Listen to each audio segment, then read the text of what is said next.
As quoted by none other than the civil rights activist Mahatma Gandhi, the greatness of a nation and its moral progress can be judged by the way in which its animals are treated.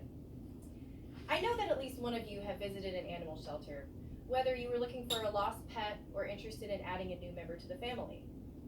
You may remember kennels lined wall to wall with countless animals who were either brought in by owners who no longer wanted their pet or honest citizens turning in a lost pet they found wandering on the street. Knowing the vast number of pets that animal shelters can potentially house, try to fathom what it would be like if there was no facility to bring these pets to. Imagine a world where pets who are lost remain lost for much longer, maybe forever. Imagine just how many dogs and cats would be hit by cars because there are simply too many strays wandering around. This topic is very dear to my heart because while living on a Navajo reservation in Arizona, I saw countless stray dogs trying to live off scraps thrown to them by random strangers. They were the sweetest creatures I had ever met, and I loved feeding them every chance I could get. And I told myself one day when I could legally drive, I would drive back to the reservation, round them all up in my pickup truck, and take them back to my house where they would stay with me forever. Obviously, I never got the chance to do this, but the idea still sparks my motivation to one day establish my own animal shelter. So today, I would like to share with you my reasons for wanting to open an animal shelter, which are to provide a no-kill facility to countless homeless pets, promote the well-being of animals, and enrich the community around me. First and foremost, I have always felt strongly against the wrongful and unnecessary euthanasia of animals. My first reason for wanting to open an animal shelter is so that homeless or unwanted pets can safely reside in a no-kill environment without fear of being put down. Without a doubt, making a shelter strictly no-run would aid the overpopulation of newborn kittens and puppies without resorting to euthanasia. However, as you could have guessed, this is difficult to promise without the risk of overcrowding a clinic. In the wake of instilling a zero-tolerance policy, many no-kill shelters take additional steps to ensure that the birth rate remains as low as possible in the area. According to PetSafe, this is achieved through aggressive spay and neuter efforts. Just to name a few, this includes low-budget vouchers, in-house clinics, and maintaining a relationship with fellow veterinarians in the community around you. In addition, being a no-kill shelter gives animals a fair chance at a forever, or should I say, forever, home.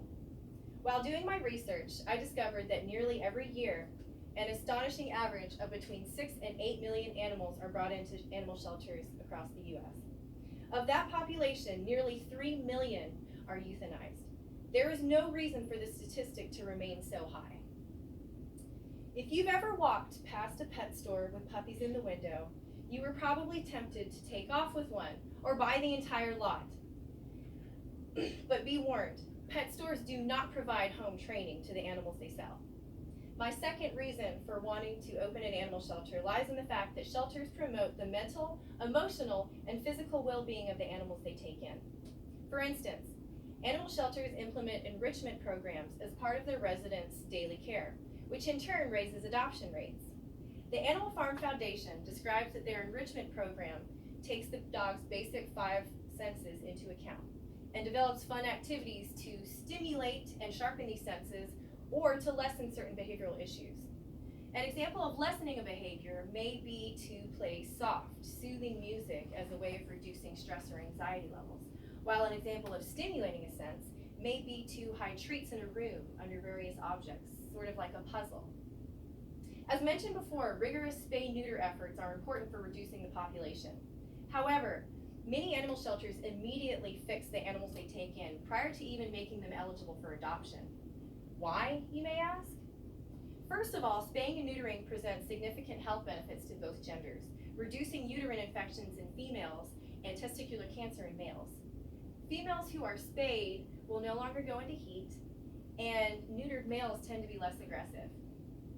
But while animal shelters obviously take the well-being of their animals into account, it is also true that they in turn give back to people as well.